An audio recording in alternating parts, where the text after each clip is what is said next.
1983, Machu Picchu ini terdaftar sebagai situs warisan dunia UNESCO. Ya nggak sih? Benar nggak sih? Iya, benar. Dan bahkan si Machu Picchu ini tuh masuk ke dalam 7 keajaiban dunia. Kalian ada yang pernah lihat kan gambarnya? Ntar kita bakal insert fotonya di Ini. Wes. Jadi ini guys. Ini ya, oke.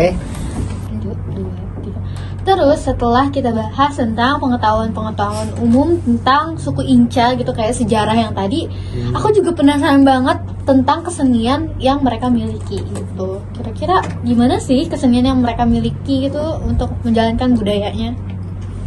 Jadi mereka ini punya festival budaya yang namanya tuh Inti Raimi.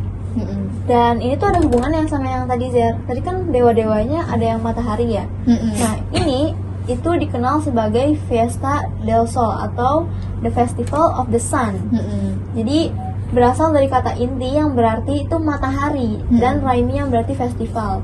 Kalau sejauh ini sih berarti aku nebaknya festival ini tuh ditunjukkan buat dewa mataharinya ya. Karena dari namanya tuh dia udah bawa matahari. Tapi aku lupa deh mereka tuh ngelakuin festival ini tuh setiap berapa kali setahun dan kapan mereka lakuinnya. Oh, aku tuh sempat baca-baca di suatu situs web gitu karena mungkin aku terlalu penasaran ya tentang kesenian yang mereka miliki. Jadi festival itu tuh terjadi setiap tanggal 24 Juni dalam 1 tahun gitu. Nah, 24 Juni ini dipilih karena merupakan hari di mana matahari berada di titik terjauh dengan bumi, sekaligus bertepatan dengan titik balik matahari di musim dingin gitu. Jadi menurut tradisi kuno mereka, festival ini tuh dilakukan untuk merayakan kelahiran kembali Apu Inti yang memberikan kehidupan dan juga kehangatan. Nah, Apu Inti di sini tuh yang seperti yang kita tahu tadi itu Matahari. Dewa matahari gitu. Terus, suku Inca juga meyakini bahwa hari kelahiran ini menjadi pertanda lahir kembalinya suku mereka dan kerajaan Inca, karena dulunya festival ini berlangsung selama 15 hari. Terus festival ini tuh berisi tentang tarian-tarian dan juga pengorbanan sebagai persembahan pada Dewa Matahari. Nah, pengorbanan di sini itu berkesinambungan dengan tradisi yang ngeri tadi ya. Berarti kalau misalnya aku simpulin, ini tuh nggak selalu pasti tanggal 24 Juni ya. Karena kan matahari biasa pindah-pindah tuh posisinya. Iya. Berarti ngelihat situasi si mataharinya, tapi emang biasanya di tanggal 24 Juni. Tapi dari semua yang udah aku sebutin dari tadi, itu ada yang merupakan bagian dari bagian inti harus ngomong apa? Tapi dari semua yang telah aku sebutin tadi itu mereka ada loh yang bagian beneran intinya dari perayaan ini. Apa tuh? Namanya itu upacara api baru. Nah, upacara ini itu si suku Inca ini biasanya bakal madamin api di semua dapur di kota Cusco. Aku nggak tahu sih cara bacanya gimana. Tapi menurut kalian cara bacanya gimana? Cusco. Dan sekitarnya dengan tujuan menyalakan api baru yang disebarkan di semua dapur kota gitu. Jadi mungkin api-api lama yang ada di sana itu bakal dimatiin terus bakal dihidupin lagi ya yang baru secara bersamaan gitu. Terus di dalam perayaan ini bakal ada sekelompok orang yang disebut sebagai Aklas atau Atslas. Nah, kelompok ini itu bakal naburin bunga sambil ditemani sama orang-orang Picak. Nah, kelompok Picak ini merupakan orang yang bertanggung jawab untuk menakuti roh jahat yang ada di jalan dengan menggunakan sapu jerami gitu. Terus juga ada pula kelompok Kumilo, cuma aku lupa kelompok Kumilo itu apa. Kira-kira di sini ada yang tahu nggak sih kelompok Kumilo itu apa? Tidak. Nah, jadi kelompok Kumilo ini akan membawa payung Achiwa yang dimana ini akan menemani Inca sepanjang pertunjukan. Ada juga peserta dari suku Inca akan membuat patung kayu yang mengenakan pakaian bagus. Di akhir festival, patung ini bakal dibakar habis. Oh, terus kira-kira patungnya itu gede atau kecil sih? Soalnya kan di beberapa festival, mungkin di yang Midsommar tadi itu kan kalian tahu nggak sih ada boneka beruang yang dalamnya tuh orang. Itu kan ukurannya besar ya. Kira-kira patung ini tuh ukurannya segimana ya? Ada yang tahu nggak sih? Menurut aku udah pasti besar sih, Zer. Oh, udah pasti besar. Iya. Oh, mungkin nanti kita bakal search terus kita bakal insert fotonya di sini. Terlalu bawah. Sini. Iya, di muka Evelyn. Teng. Jadi setelah kita bahas tentang suku Inca tadi, kan suku Inca kan suku yang berada di luar negeri ya. Setelah kita bahas tentang tradisi-tradisi sadisnya mirip-mirip dengan Midsommar, terus juga kita sempat bahas tentang pengetahuan umumnya, terus kebudayaan mereka, terus kesenian mereka. Aku juga mau tahu banget tentang suku-suku yang ada di Indonesia. Kira-kira ada nggak sih suku-suku yang punya tradisi sadis kayak Midsommar gitu? Ada, cuman nggak sesadis suku Midsommar sama suku Inca sih. Jadi kalian tahu kan di Papua tuh ada suku Dani. Tahu. Nah, suku Dani ini intinya dia tinggalnya di wilayah yang lembah Baliem gitu deh, di bagian tengah pegunungan Jayawijaya Papua. Dan uniknya mereka ini rumahnya, kan tahu Honai kan? Tahu. Honai ini rumahnya mereka. Dan pakaian mereka juga unik. Mereka tuh pakai koteka buat menutupi kemaluan, dan para wanitanya menggunakan pakaian rumba yang terbuat dari rumput dan juga serat. Jadi nggak kayak Jadi nggak kayak kita gini ya, nggak Iya, pakai iya, kain gitu ya. Nah, aku pikir suku Papua tuh udah upgrade jadi Udah modern semua. Iya, udah modern. Tapi ternyata masih ada juga ya yang kayak gitu. beberapa yang masih tradisional. Nah, tadi kan kita udah bahas apa itu suku Dani. Gak cuma sampai situ aja nggak sih? Iya. Kita juga bakal bahas lebih dalam tentang religinya. Karena kalian tahu nggak sih apa dasar kepercayaan dari si suku Dani ini? Emang apa nih, Pin? Nah, dasar kepercayaan suku Dani ini adalah menjaga dan menghormati nenek moyang mereka. Nah, mereka percaya kalau roh-roh nenek moyang laki-laki Swangi Ayoka dan perempuan Swangi Hosile masih ada di hutan dan tinggal di tumbuhan, pohon, hewan, dan benda-benda lainnya. Karena itu, mereka sangat menjaga hubungan baik dengan alam dan hutan. Jadi masyarakat di suku Dani ini sangat menjaga hubungan baiknya karena mereka percaya alam-alam itu juga merupakan roh-roh nenek moyang mereka ada di sana. Oh ya, jadi tempat tinggal bagi roh nenek moyang. Betul. gitu kan.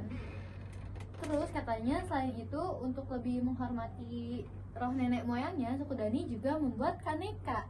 Nah, apa Kaneka itu apa sih? kaneka? Apa itu kaneka? Jadi kaneka tuh lambang nenek moyang yang dibuat oleh suku Dani di Papua, dan itu sebagai bentuk penghormatan mereka ke leluhur. Terus selain itu suku Dani juga kita kenal atau dapat dikenal dengan rasa persaudaraan mereka yang tinggi untuk satu sama lain. Salah satunya itu dapat dilihat dari tradisi potong jari yang dilakukan saat kehilangan salah satu anggota keluarga mereka. Nah, tapi aku nggak begitu ngerti sih tentang tradisi potong jari ini tuh kayak gimana. Kira-kira ada yang mau jelasin nggak ya di sini? Jadi kayak kan udah dibilang ya, seperti kalau kehilangan keluarga mereka, misalnya kayak kalau suaminya meninggal, istrinya meninggal, atau ayah ibu atau anak yang meninggal, maka mereka tak hanya jadi mereka tuh nggak hanya dengan menangis kayak tau lah kalau kita kehilangan meninggal, Iya. mereka bakal motong jari salah satu jari mereka sampai putus. Kenapa tuh emang? Kenapa mereka potong?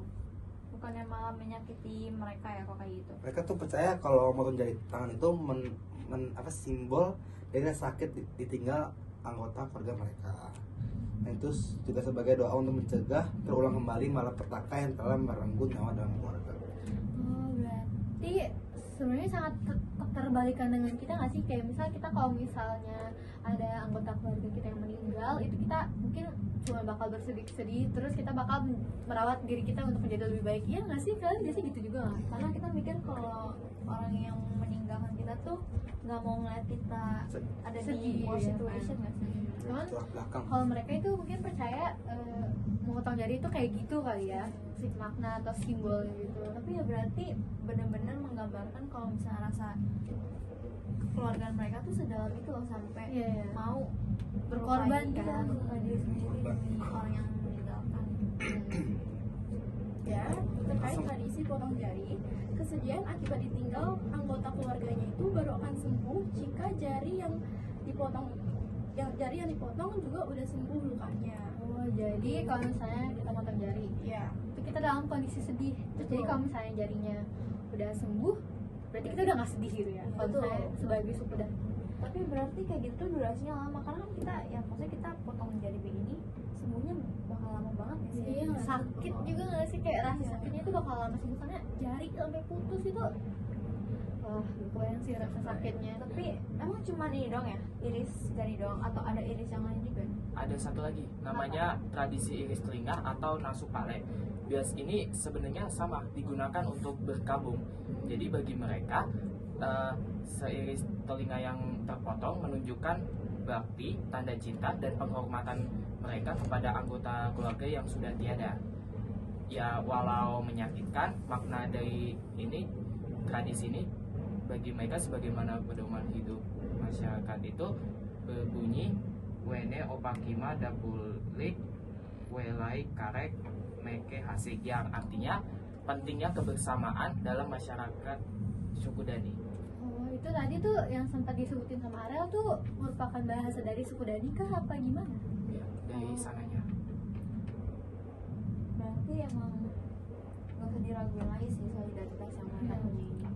Terus katanya tradisi yang potong kuping itu, potong telinga itu biasanya dilakuin sama kaum pria suku Dani gitu. Tapi kalau Meskipun misalnya ada cewek gimana? Nah, meskipun begitu, kaum wanita juga boleh kalau ngelakuin jika jemari Jari mereka itu udah Habis habis semua. terpotong ya kan. Jadi kalau misalnya kayak apalagi yang harus dipotong enggak dong, misalnya kayak mereka udah sedih terus gak ada lagi yang bisa dipotong, mungkin mereka iris telinga. Terus lanjut adalah bagian dari kesenian suku Dani. Aku juga penasaran banget meskipun aku sebagai orang Indonesia, tapi kayaknya aku masih belum begitu tahu tentang kesenian yang suku Dani miliki gitu. Jadi keseniannya itu ada beran-beran tegap itu berbaris rapi dan mulai menandakan nilai kemenangan. Pinggung mereka digerakkan ke kiri dan kanan. Taring babi hutan di hidung membuat keengganan terasa di wajah mereka. Nah, Berarti ini kayak tarian gitu ya? ini tarian. Apa nama tarinya? Namanya itu tari perang. Sebenarnya itu dilakukan sebagai ritual sebelum dan sudah perang. Sebelum perang, suku Dani melakukan tarian ini untuk gigi atau demonstrasi kekuatan yang mereka dimiliki di hadapan musuhnya. Hal ini dilakukan sebagai bagian strategi untuk mengintimidasi musuhnya.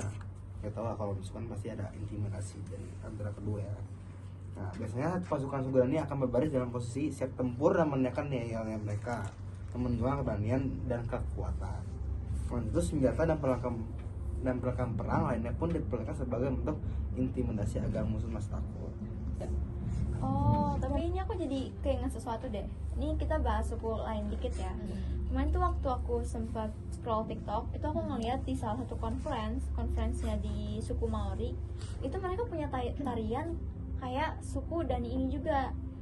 Mereka nunjukin tarian itu kalau misalnya mereka tuh ngerasa mereka terintimidasi dari lawan, ataupun mereka nunjukin kalau misalnya mereka ini punya kekuasaan. Jadi emang kalau misalnya mereka lagi terancam, mereka ngeluarin tarian kayak gitu. Cuman kalau misalnya tarian perang ini kan pas perang nih, yang perang beneran perang. Kalau ini itu tuh nggak cuma perangnya doang. Kalau misalnya kayak mereka udah mulai terancam, ngerasa wilayahnya nih udah kayak mau mungkin peraturan wilayahnya ada yang nggak bener, nah mereka demonya dengan cara tarian yang kayak gitu. Oh iya, aku sempat lihat juga tentang yang demo terus dengan tarian ini.